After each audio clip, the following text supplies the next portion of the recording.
Good evening student. आज हम mathematics का पार्ट नेक्स्ट है फ्रैक्शन का जो चैप्टर है वो सेकंड है, उसके बारे में बात करेंगे कि व्हाट इज फ्रैक्शन। फ्रैक्शन क्या होता है भाई? जब भी किसी भी टर्म्स को नोमिनेटर अपॉन डिनोमिनेटर की फॉर्म में लिखा जाता है, यानी कि अंश बटे हर की फॉर्म में लिखा जाता है, तो उसे क्या बोलते हैं भाई? फ्रैक्शन बोलते हैं। क्या बोलते हैं भाई? फ्रैक्शन बोलते हैं। जैसे कि 5/7, 9/5, जो इस तरह की टर्म होगी उसे क्या बोलते हैं? प्रॉपर फ्रैक्शन होती है ये। अब नेक्स्ट है type of the fraction. Type of fraction सबसे पहले है भाई हमारे पास प्रॉपर फ्रैक्शन।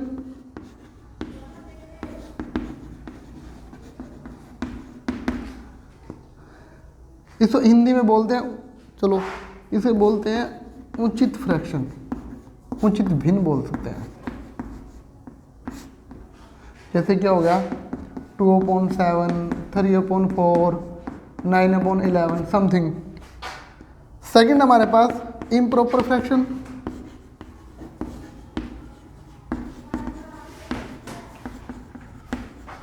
अनुचित भिन्न।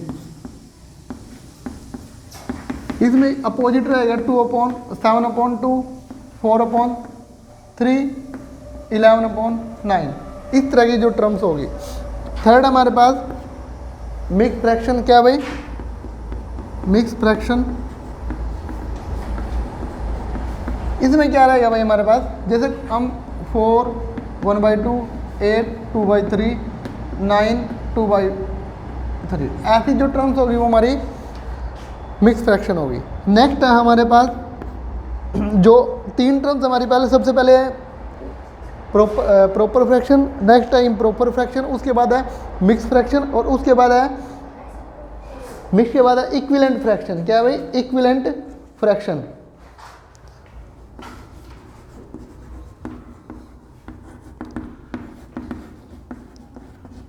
इसमें क्या है कि कोई भी दो, यानी कि बराबर, ये था मिक्स फ्रैक्शन भिन्न, ये लिखना रह गया था। अब ये है बराबर, यानी कि 3/10, अब 30/100 लिख सकते हैं इसको, और इसको लिख सकते हैं भाई इस तरह की जो टर्म्स है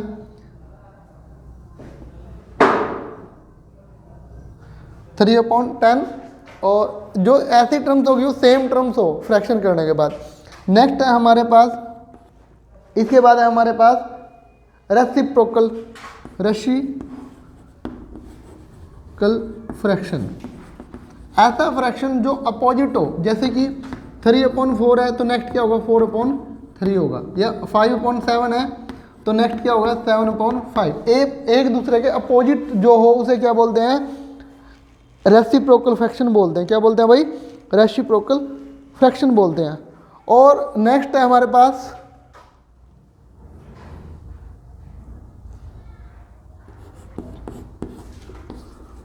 कॉम्प्लेक्स फ्रैक्शन। अब कॉम्प्लेक्स फ्रैक्शन क्या होता है भाई? जैसे इसको मैं रब कर देता हूं, ऊपर वाले को सिर्फ ये रख लेते हैं हम।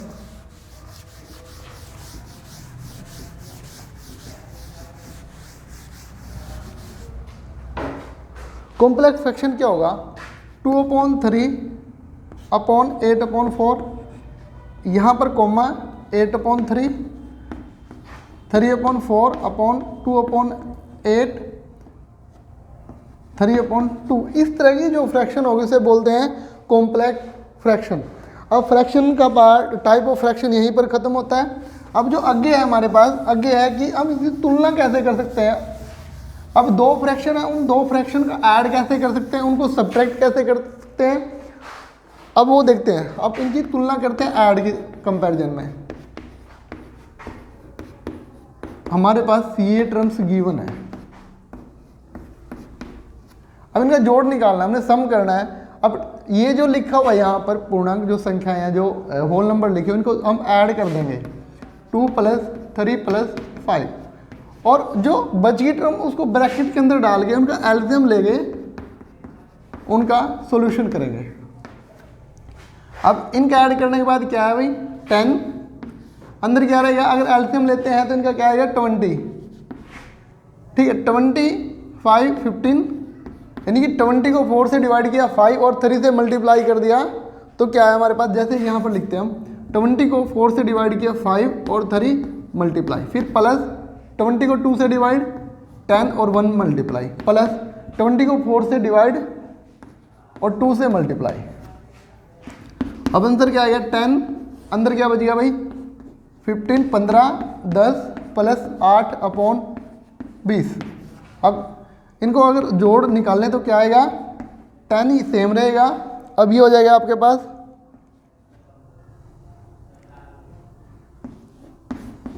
20। अब 10 इंटू 33 अपॉन 20, 0 से 0 कैंसिल आउट, यानी कि 33/2।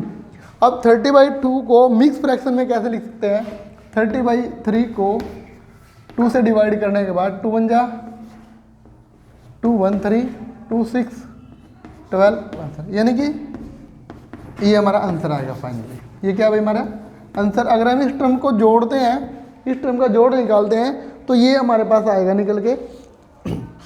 सेम अगर हम इस टर्म ऐसे टर्म को सब्ट्रैक्ट करते हैं तो क्या आएगा आंसर, सब्ट्रैक्ट वो देखते हैं भी क्या आएगा, हम सब्ट्रैक्ट करते हैं, सब्ट्रैक्ट 8/3 -2/3, एलसीएम क्या आएगा 3, 8 - 2 यानी कि 6/3 कैंसिल आउट तो 2, आंसर क्या है 2। एक ये तरीका था। अब क्या 4/5 - 2/8, अब एलसीएम क्या है भाई 40, 40 को 5 से डिवाइड करेंगे तो 8 मल्टीप्लाई 4 माइनस सेम 5 2, यानी क्या आया 32 माइनस 10/40, कैंसिल आउट करेंगे 22/40 और इनको कैंसिल आउट करने के बाद आएगा 11/20। ये क्या है भाई हमारे पास आंसर आया। अगर इस टर्म्स को हम माइनस करते हैं इस वाली टर्म को तो हमारा आंसर ये आएगा। अब नेक्स्ट हमारे पास मल्टीप्लिकेशन।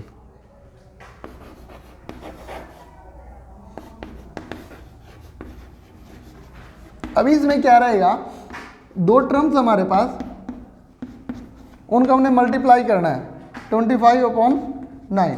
क्या करना है भाई, इनको मल्टीप्लाई करना है इन टर्म्स को, तो क्या रहेगा हमारे पास, जब इस टर्म को मल्टीप्लाई करते हैं तो क्या रहेगा हमारे पास, अब ये टर्म्स आएगी। अब सेम अगर हम डिवाइड करते हैं 15/5 डिवाइडेड बाई 5/3, तो आंसर क्या आएगा 15/5। अब इसको चेंज कर दिया हमने, ये 5/3 था, 3/5 हो गया, कैंसिल आउट करने के बाद 3, यानी आंसर कितना है 9/5। और इसको हम मिक्स फ्रैक्शन में भी कन्वर्ट कर सकते हैं, मिक्स फ्रैक्शन के अंदर कन्वर्ट कर सकते हैं। ऐसे ये बेसिक क्वेश्चन थे जो भी हम कर रहे हैं। अब आगे है, अब कोई भी फ्रैक्शन है उसको असेंडिंग ऑर्डर या डिसेंडिंग ऑर्डर में लिखना है भाई। अब असेंडिंग ऑर्डर क्या होता है वो पहले हम डिस्कस कर चुके हैं। असेंडिंग ऑर्डर क्या होता है इससे पहले वाली वीडियो में हमने कर लिया है वो। अब देखते हैं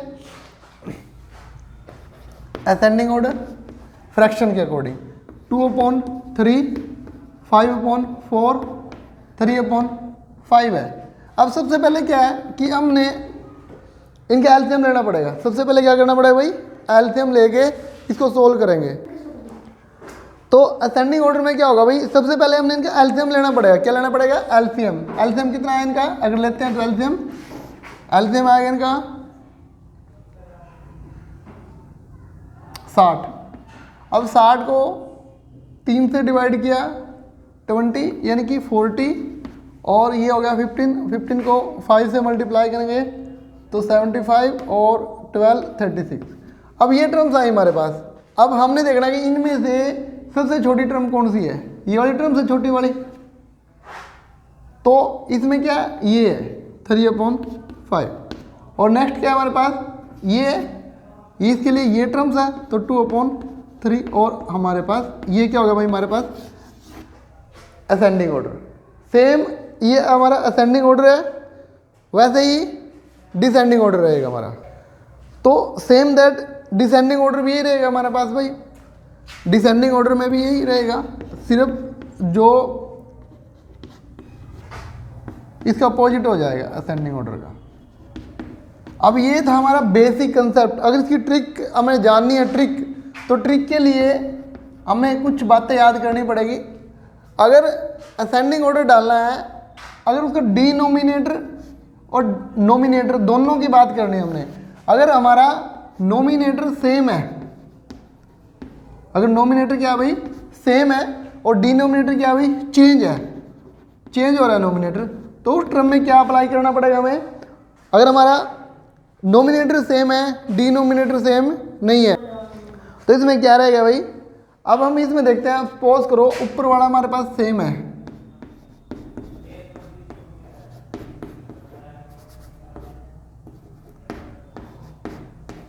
ऊपर वाला सेम है, जो नीचे टर्म्स है, जो सबसे छोटी बड़ी टर्म्स है वही सबसे छोटी टर्म होगी, और जो सबसे नीचे सबसे छोटी है वो सबसे बड़ी टर्म होगी।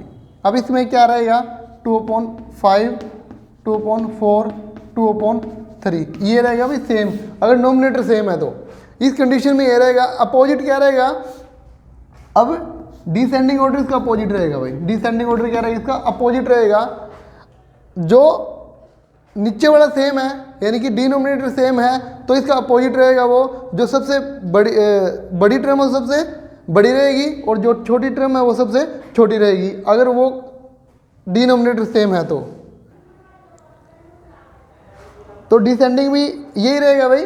अगर डिनोमिनेटर सेम है या नोमिनेटर सेम है, उस कंडीशन में ये ट्रिक है भाई हमारी प्रॉब्लम सोल्व करने की, बिल्कुल आसान सी ट्रिक्स है। एक दो बार आप करोगे प्रैक्टिस तो हो जाएगा, कोई बड़ी बात नहीं। सिर्फ हमारा मकसद यहाँ पर आपको बेसिक कंसेप्ट क्लियर करना है, सिर्फ बेसिक कंसेप्ट। बाकी आप किसी भी बुक की हेल्प से इसकी प्रैक्टिस कर सकते हो, और जितने ज़्यादा प्रैक्टिस करोगे उतना ज़्यादा अच्छा रहेगा आपके लिए। तो जो हमारा फ्रैक्शन टॉपिक था वो ख़त्म हो चुका है यहीं पर। इसमें कुछ एक्सरसाइज अगर करना चाहें तो कर सकते हैं, जैसे कुछ भी लगाओ आप 2/3,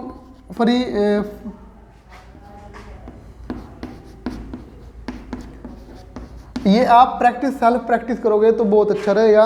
इस तरह की प्रैक्टिस सोल्व करो आप, किसी भी प्रैक्टिस सेट से प्रैक्टिस क्वेश्चन उठाओ फ्रैक्शन के और उसको सोल्व कर दो। और यही हमारा जो सिलेबस है वो सैनिक स्कूल के लिए, नवोदय स्कूल के लिए और सीईटी हरियाणा के लिए मोस्टली यही सिलेबस हमारा, इसी के अकॉर्डिंग आप कर सकते हो। तो इसको देख के आप लोग प्रैक्टिस करना, किसी बुक की हेल्प से प्रैक्टिस कर सकते हो।